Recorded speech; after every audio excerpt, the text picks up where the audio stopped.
Hello game fans and welcome again to the Steam Chamber. I'm Lord Elemental and we have another episode of Greenlight Highlights for you, looking at another 6 games from the best of Greenlight.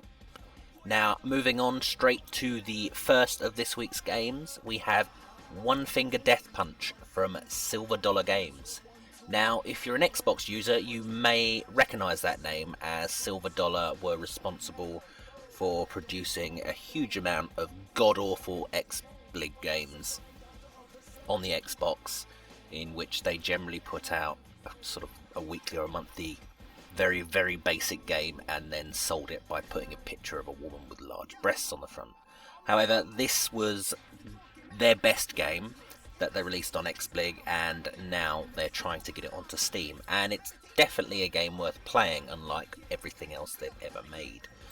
It is a basic sort of stickman brawler kung fu game, but it's a very fast-paced, very fun game. Essentially, you are stationary on the screen and enemies come towards you and you have to chain together combos. There are several fighting styles and there are 13 different modes and over 250 stages, so there's definitely plenty of game for your money. There is a demo available for this one and you can find it at the link below. Right, our second game this week is Scapegoat 2, which is the follow-up to the absolutely excellent puzzle platformer Scapegoat. Now, there are over 100 levels or rooms full of puzzles, traps and mechanisms for you to navigate your way through. The game is powered by its own physics engine, which allows for some great and precise puzzles, and there are various secrets throughout the game as well. The first game was absolutely fantastic, and this one promises more of the same. Now, as far as I know, there is no demo for this one, but if there is, I'll put a link below. It's a really fun, quirky little puzzler, and it's definitely worth anybody's time, especially if you're into the genre. I know there are a lot of platform puzzle games, however, this is one of the better ones.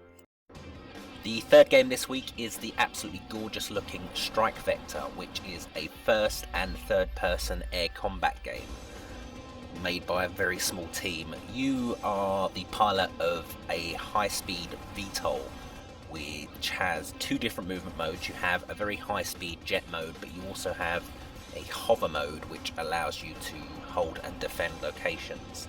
Now, they're not showing off a whole lot in the videos so far in terms of combat and such. However, the actual flight and the environments look absolutely gorgeous, and the game looks as though it could be absolutely excellent. There's some really nice high-speed stuff going on there, and once they get the combat sorted, it could be great. Apparently they are talking about Oculus Rift support as well, which would be an absolutely huge plus. Our fourth game this week is the very stylized Nekro, which is an action game which has a look very similar to Dota, but looks like it promises to play more along the lines of something like Darksiders. However, you have the ability to summon various different magical creatures and undead creatures. The game is promising to have a depth of an RTS with some really strategic and tactical play in there. The maps look a little on the small side, however the game does look quite interesting. It looks as though it's trying to do something a little different, and you're essentially playing a character that's very similar to the Necromancer class in Guild Wars 2, if any of you have played that. The game is, as I said, really heavily stylized. It looks really polished. It looks very polished for a Greenlight game actually, so do go and give that one a little look. Something a little different now, our fifth game is Helicopter Simulator Search and Rescue. Now, I know there are a lot of simulator fans amongst you, and I am a bit of a simulator fan myself, so that's why this one is in this week. It looks quite a promising little game. It's not the best looking simulator I've seen in the world, however it does look as though it could be quite interesting. There are 8 different types of helicopter, as well as 45 missions over quite a large area. The game has some dynamic weather and is, by all accounts, has proper simulator controls. However, that will obviously remain to be seen as when it's played. The game does look quite nice for a small indie title, and it looks as though it could be a little bit more fun than your standard helicopter sim, as the search and rescue part really does sort of help bring objectives and stuff and just makes things a little bit more interesting. Right, last but not least, our sixth and final game this week is Inverto, which is a really promising looking little physics-based puzzle game, done in a first-person style, much in the vein of Portal.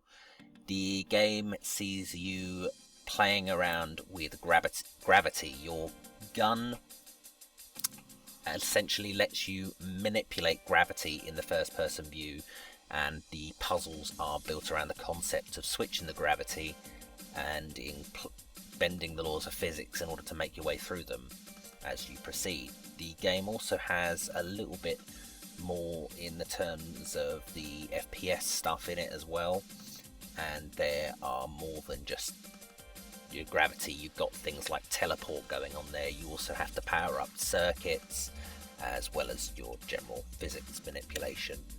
It's a really nice looking game. There's a little bit of buzz going for it already. It's only just been added to Greenlight, but please do go and give this one a look. It does look very promising, especially if you're fans of something along the lines of Portal. This one's just been added to Indiegogo,